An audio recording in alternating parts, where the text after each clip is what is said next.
I don't even understand how we got this makeup look. I was like, oh, I'm gonna do a really simple look, and then I came out with this. I don't know how that happened. It's fine. Hey everybody, welcome back to my channel. My name is Elle. I just realized that I literally never introduced myself on my channel, so I should probably start doing that for people who are new to the channel and have never seen me before and have no idea who I am. My name is Elle. Welcome to my channel. For today's video, I will be taking you through my first book haul of the year. I'm really excited about it. I usually do a book haul at the beginning of every year around like the first week in January, but because of COVID and lockdown, obviously I can't go into the bookstore, so I had to order everything online and wait for it to be shipped, which should take a little bit longer, but that's totally fine. The books are here and that is the main thing. Before we jump into this video, make sure that you comment questions down below for my end of month Q&A, which is coming up very soon, and I'm very excited about it. So yeah, you can ask me questions about anything you want and I will answer them in my pre-filmed end of month Q&A. That's such a mouthful. But yeah, let's jump into the video.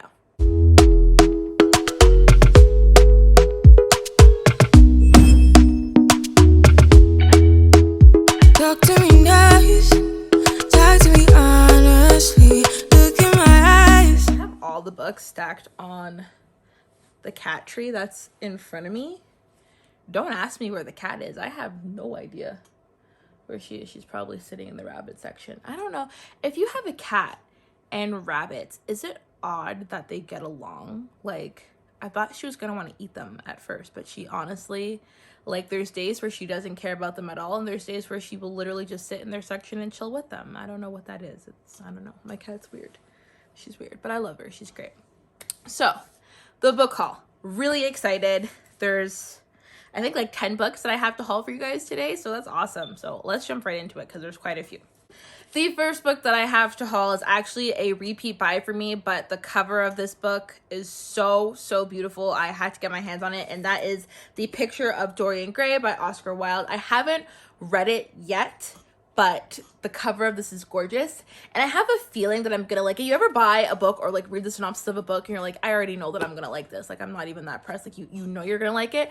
That's the feeling that I get from this book. So that's why I ended up picking up another copy of it anyways, and this is probably the copy that I'm gonna read because it's so pretty. Like, it's beautiful. I don't know why, and I don't usually like white covers because I usually get them dirty, but I don't know, this one I'm going to work really hard to keep clean. It's really pretty. I'm very excited to have this copy of The Picture of Dorian Gray. There's a large portion of the books on this list that I really don't know that much about, but this is not one of them. This is Concrete Rose by Angie Thomas. I am so excited to have my hands on a copy of this book. I have all the books that she's written thus far. I'm making it sound like it's 10. It's 3. I have all 3 of them. And I'm really excited for this one because we're following Star's father, Maverick, from The Hate U Give. This is his backstory, and I'm very excited for it. This is also a signed copy, okay? Like, revel in it. It's signed. Okay, so I'm very excited to have my hands on a copy of this book. It's probably going to be a book that I read pretty soon, more than likely in February. I'm putting together my February plan because I have a lot of stuff that I want to do in February with this channel, so I think that this is going to be one of the books that I read in February for sure. The next book that I have is The Lies About the Truth by Courtney C. Stevenson. I don't know why I keep saying, I want to say The Truth About Lies, but no, it's The Lies About the Truth. I think this is the same author who wrote the book Sadie, or it's Courtney Summers who wrote Sadie. If it's the same author, I have high hopes for this book because Sadie was amazing. If it's different authors, then scratch what I just said. But this book is following our main character, who is a 17-year-old female who got into a car accident that wound up with her boyfriend dying and left a lot of scarring on her face. I don't think she's unrecognizable, but she's like almost to that point of being unrecognizable with the amount of scarring on her face. So she's now trying to navigate life a little bit differently. You could imagine as a teenager losing the, how do I say this? Losing the aesthetic. Yeah, I guess losing the aestheticness of your face is huge. It's huge for anybody, but especially a teenager.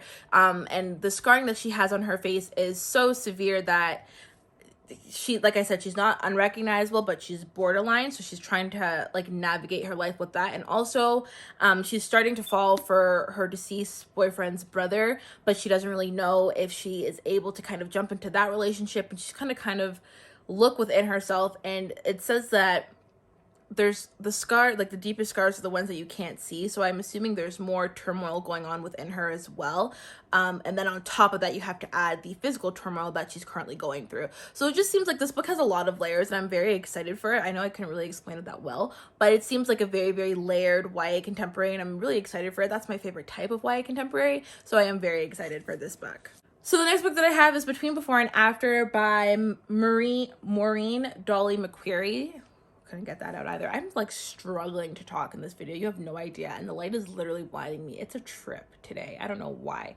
But this is following our main character who is digging deeper into her family history, and more specifically her mother's history, or like her mother's side of like family history. And she finds this big secret that takes place in 1920s New York. I don't know if this book time jumps between like the past and the present, which would be really, really cool because I love books that do that correctly. There are some books that do it horrendously and it's just a pain in the butt to follow, but this, I'm hoping that this one will do it well if that's the case. The 1920s is a cool time period, so that's what interested me in it in the first place. I say the 1920s is a cool time period. That is a very loaded statement that I'll probably get into later. But in general, it's widely perceived that the 1920s is a cool time period. So yeah, I don't really know much more other than that. And the cover is really, really pretty. So that's also one of the reasons that I picked it up. I'm that shallow book buyer. I don't care. The next book that I have, I'm actually really excited for, and that is Cemetery Boys by Aiden Thomas. This book was recommended in Joel from Fictional Face, his channel. He recommended it, and I pretty well trust his reading taste. I think we read pretty similarly. He reads a lot more fantasy than I do, but regardless, I trust his reading taste, so I ended up picking this one up. It follows our main character. So I don't know if our main character is transgender or wanting to be transgender, but the opening part of the synopsis is his Latin family is having trouble accepting his gender. So I don't know if maybe it's a female to male transgender story. Either way, it sounds really cool. He's determined to prove himself through some sort of quest in a cemetery, and it involves a spirit rising. It just sounds like a lot of fun, and Joel thoroughly enjoyed it, so I'm hoping that I will too. I definitely want to get to this one, I don't know. I want to say February, but like I said, I have a lot of plans for February, so maybe March. But I'm very excited for this one. And the cover is really pretty. Again, like all these books have beautiful covers. And like, okay, can we just admire the detailing here? Like, I know this is really, really shallow, but like still, it's very pretty. So I'm excited to have it in my collection. So the next book that I have is Always Never Yours by Emily Wimberly and Austin Siegeman Baroka. What does it say? An utterly charming story of love, family, heartbreak, and drama. And I absolutely loved it. Oh, it was blurred by Morgan Matson. Morgan Matson's a great contemporary writer. That was shady. I didn't mean for it to be shady at all. I really like Morgan Matson. It's just reading her now that I'm older, there are things in her books that I don't really care for. But anyways, so this is following our main character. This kind of gives me like always the bridesmaid, never the bride type of feel, where like our main character just kind of is always upstaged and overshadowed by someone more popular or prettier or something along those lines. So when she's cast as the lead role in Romeo and Juliet, she's cast as Juliet in her school play, she's kind of like a fish out of water because she's not an actress. She doesn't know how to be the center of attention. And she's struggling with that until she meets, I can't remember what the main character male's name is. I think it's Owen. Until she meets Owen, who is an aspiring playwright, and I think he also has a role in the play as well. I don't think he's Romeo, but I think he also has a role in the play. And I believe sparks start to fly there, but, you know, she's at risk of being upstaged yet again. So this just sounds like a really cute, fluffy contemporary and perfect for March. Like, this is like the penultimate of a spring read for me. I love books like this in the spring, so I'm really happy to have my hands on it. I might get to it earlier, I don't know. Like I said, it just sounds really cute and fluffy, so why not? The next book that I have, I actually know nothing about, and that is Seven Deadly Shadows by Courtney Almanda and Valin Martini. I'm really sorry if I didn't pronounce those names correctly, but I do know that it's a fantasy and there are demons in the book, and that's really all I know. And this structure here reminded me of something, and now I can't remember what it reminded me of, and it's literally the reason that I picked up the book, because the structure reminded me of something, and now I can't remember what it reminded me of. So obviously it wasn't that important to me, but I'm still happy to have it, and hopefully it is good. If you guys have read this book or know what it's about, well, let me know in the comments, because I have no clue. The next book I also don't know that much about, but that is These Violent Delights by Chloe Gong. This was recommended by Janine off of The Story Ain't Over. That's her channel name.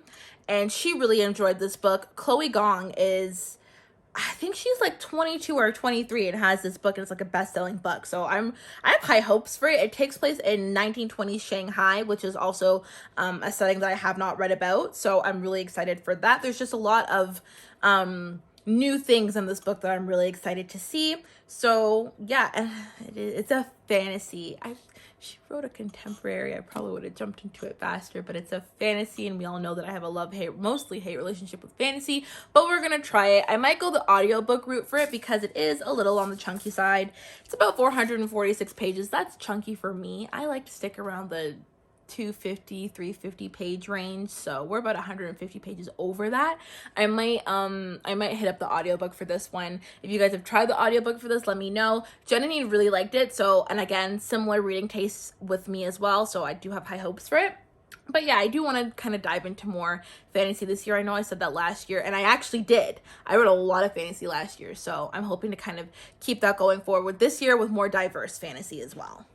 The next book that I have, I'm actually like, I got it. There's two other books that I want to read before it. Not that they all work in tandem or anything like that, but I want to read the other two books before it, but I got it anyways. And that is The Cousins by Karen M. McMahons? Yes. Yeah. And this is following this very affluent family who is like the kids of the parents of this affluent family are going to see their grandmother, who is kind of estranged from them for the first time. And I get the feeling that, you know, not all of them are going to make it out. There's this big family secret. So I'm excited for this one. It's a thriller. I'm a chicken, but I don't know why I love thrillers, but I'm a chicken. And yeah, it's this really unhealthy cycle of me reading thrillers, being scared out of my mind, and then deciding to read another thriller. So here we are. I wanted to read One of Us is Lying, and then there's another one that she wrote as well that I also wanted to read, and I think I have it. I'm pretty sure I have the other two books that she wrote, but I definitely want to read One of Us is Lying first before I read this one, or I might just, you know, not listen to myself and read this one first anyway. So yeah, we'll see. And then the last book I have is probably the most anticipated book that I've been wanting, and probably the most highly read book of last year. That is The Invisible Life of Addie LaRue by V.E. Schwab. I love V.E. Schwab. She's the author of Our Dark Duet and The Savage Song. I said that in the wrong order. It's The Savage Song and Our Dark Duet. But she's the author of that duology, and I absolutely love it. It's one of my favorite duologies and probably two of my favorite books of all time. So I'm really, really excited to get into this one. What I get from it, I don't know how this works, but we're following our main character, I believe Addie, who goes through her life. I believe she is able to live forever, but every day she kind of starts fresh in the sense that nobody remembers her.